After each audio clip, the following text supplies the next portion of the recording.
You've read the books, watched the videos, and set the goals, but somehow, you're still stuck in the same patterns, aren't you? What if the real secret to change isn't about willpower or motivation, but understanding the hidden psychology your brain doesn't want you to know? In this video, I'll reveal 6 psychological principles, backed by neuroscience research, that explain why self-improvement fails for most people and how you can finally make it work for you. I discovered these principles after spending 3 years studying behavioral psychology and interviewing people who successfully transformed their lives. The problem is, most self-improvement advice focuses on what to do, but completely ignores how your brain actually works. And that's why 92% of New Year's resolutions fail by February. By the end of this video, you'll understand the exact psychological mechanisms that drive lasting change, and more importantly, how to work with your brain instead of against it. Let's dive in.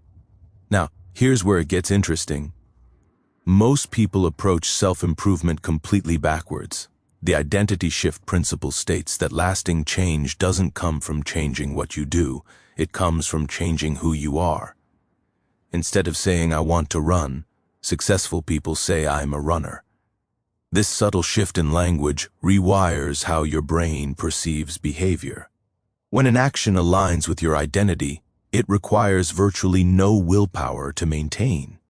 Research from Stanford psychologist Kelly McGonigal found that identity-based behavior change is 3.2 times more likely to stick than goal-based change. This works because your brain has a powerful need for consistency. Psychologists call it cognitive consonance. When you say, "I am a healthy person," your subconscious mind works overtime to align your behaviors with that identity. It's like setting your brain's GPS to a destination. You might take detours, but you'll always course correct back to your identity. First, identify the person you want to become. Don't say, "I want to lose weight." Say, "I am someone who respects my body." Second, gather evidence for your new identity through tiny actions. Every time you choose water over soda, you're casting a vote for your new identity. Third, use identity-affirming language consistently. Replace "I have to work out" with "I don't skip workouts because I'm an athlete." Fourth, celebrate identity-aligned actions, not just results. For instance, instead of waiting until you've lost 20 pounds to feel proud, acknowledge yourself the moment you choose the salad, because that's what a healthy person does. Identity alone isn't enough if you don't understand how your brain processes time. His next one is crucial because it explains why you sabotage yourself even when you know better. Future self-discontinuity is your brain's tendency to treat your future self like a complete stranger. When you think about yourself in 6 months, the same brain regions activate as when you think about another person. This is why you order pizza tonight, even though you know you want to be healthy. You're literally making decisions that present you at the expense of someone your brain perceives as someone else. Neuroscientist Dr. Hal Hershfield at UCLA used fMRI imaging to prove this phenomenon.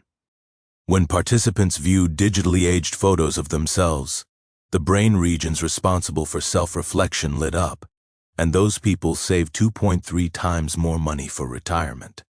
This works because your brain evolved for immediate survival, not long-term planning. 10,000 years ago, there was no future self. There was only right now. So your brain defaults to present moment rewards unless you actively bridge that disconnect. First, create visual representations of your future self. Find age progression apps, or simply write a detailed letter from your 10 years older self thanking you for the choices you're making today. Second, make future consequences emotionally real right now. Before eating junk food, literally say out loud, "I'm choosing to make tomorrow me feel sluggish and regretful." Third, use pre-commitment devices. Set up automatic transfers to savings so future you doesn't have to rely on present use discipline. Fourth, spend 2 minutes each morning visualizing your future self's typical day. What they eat, how they move, how they feel. The more familiar future you becomes, the more your brain will protect their interests. Now, let's talk about something even more powerful that most people completely overlook. Most people don't know this, but willpower is the least reliable tool for change, and science proves it. Environment design over willpower means structuring your physical and digital spaces to make good decisions automatic and bad decisions difficult. This isn't about discipline, it's about architecture. James Clear, author of Atomic Habits, calls this choice architecture, designing your environment so the path of least resistance leads to your desired behavior. When healthy choices are easier than unhealthy ones, you don't need willpower at all. Research from Roy Baumeister's lab demonstrated that willpower functions like a muscle. It depletes throughout the day. By evening, your willpower is at 35% capacity, which is why you sabotage yourself at night. But here's the key. Environmental cues trigger automatic behaviors that bypass the willpower system entirely. A Princeton study found that when cookies were placed across the room instead of on the desk, people consumed 58% fewer calories without even noticing the reduction. Your environment is always signaling what to do next, so you might as well make those signals work for you.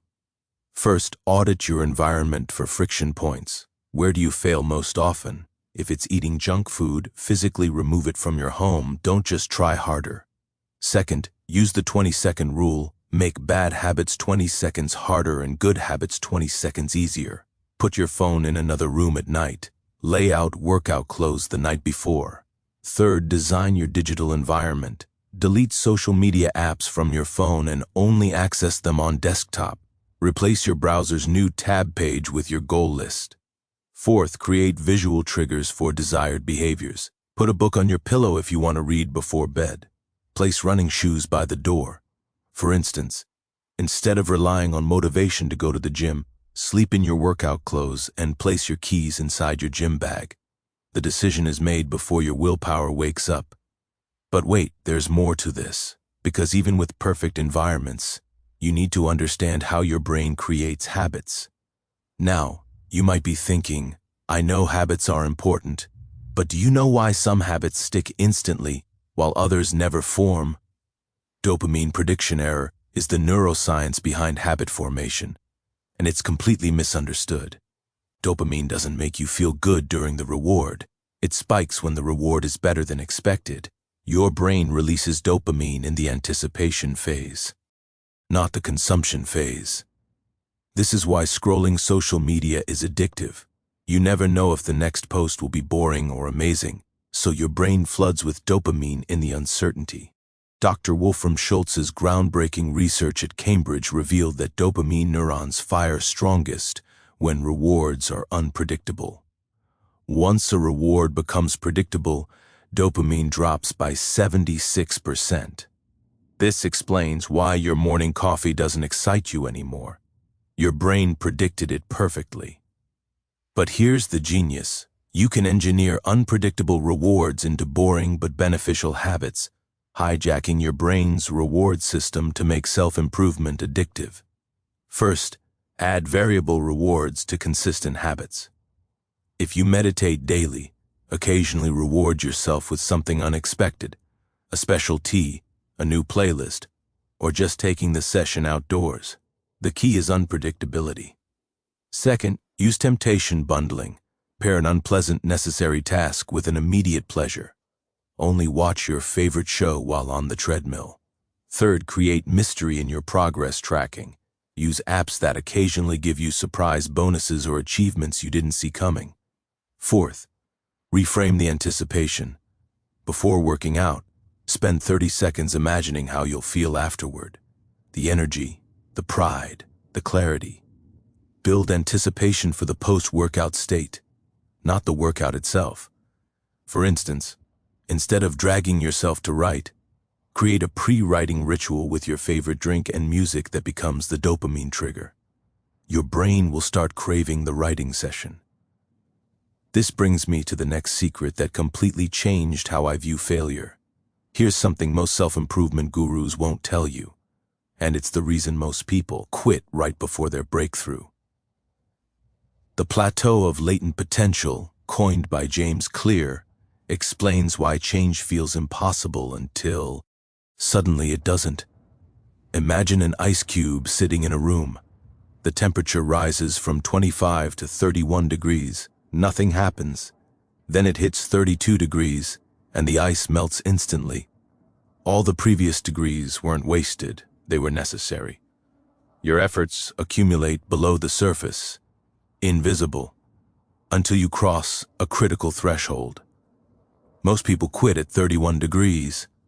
Neuroscience shows that learning happens through a process called myelination, wrapping neural pathways in an insulating sheath that makes signals faster.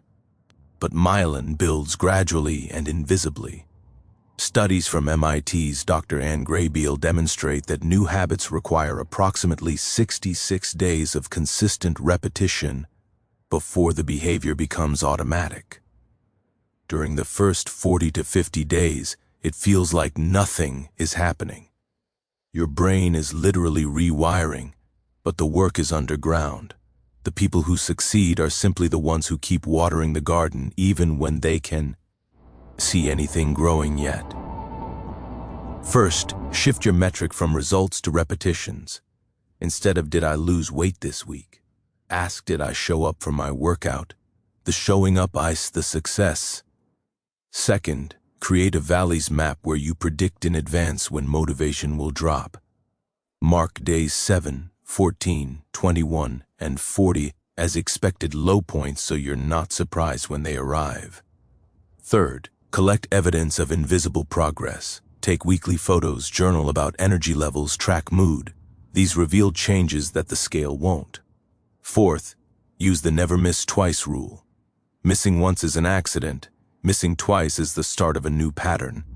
If you break your streak, make the next day non-negotiable. For instance, bamboo trees spend 5 years developing root systems underground before growing 90 feet in 6 weeks. You're not failing, you're developing roots. Trust the plateau. Now, even with all this knowledge, there's one external factor that can sabotage Eve. Writhing. This last principle might be uncomfortable to hear, but it's the most powerful force in human psychology. Social proof override is your brain's hardwired tendency to conform to your social group, even when it contradicts your personal goals. Humans evolved to survive in tribes, and being excluded meant death. So your brain prioritizes social acceptance over personal transformation.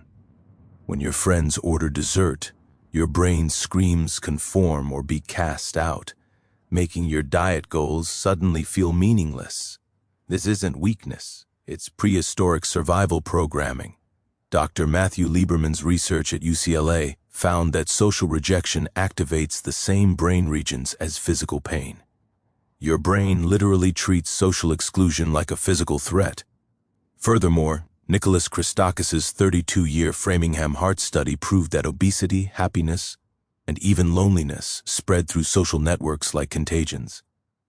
If your 3 closest friends are out of shape, you're 171% more likely to become overweight yourself, regardless of your own choices. Your social environment is either a tailwind or headwind for every goal you set. First, audit your social circle honestly. Who are the 5 people you spend the most time with? Are they living the life you want? This isn't about abandoning friends, it's about strategic association. Second, find lighthouse people, individuals already living your desired lifestyle.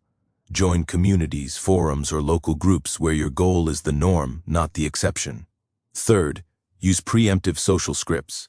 Before going to events, decide your responses. "I'm not drinking tonight," or "I'm training for something."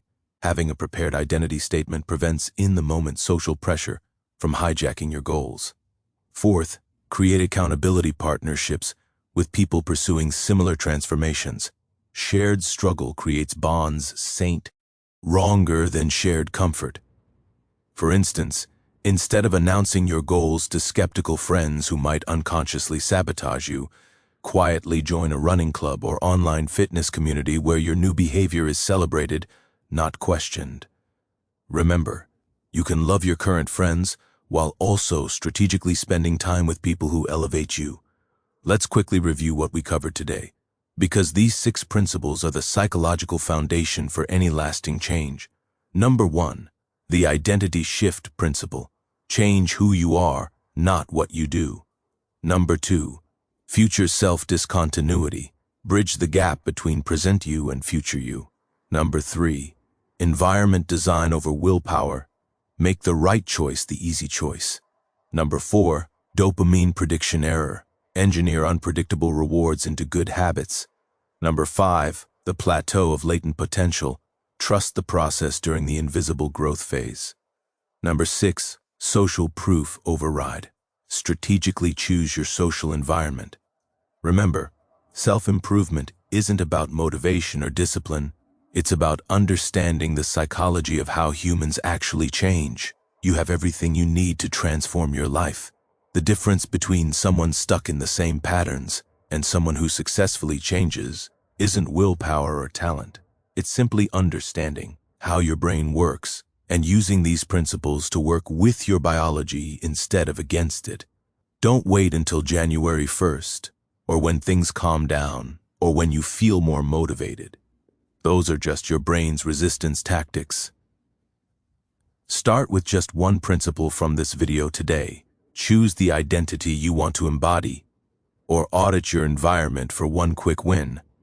I promise you, 6 months from now, you'll look back at this moment as a turning point, but only if you actually implement what you've learned. If you found this helpful, hit the like button so more people can discover these psychological principles. Subscribe for more evidence-based self-improvement content that actually works. Drop a comment telling me which principle resonated most with you. Are you team environment design or team identity shift? And if you want to learn the specific daily habits that compound into massive results, check out the video I've linked on screen right now. Thanks for watching, and I'll see you in the next one.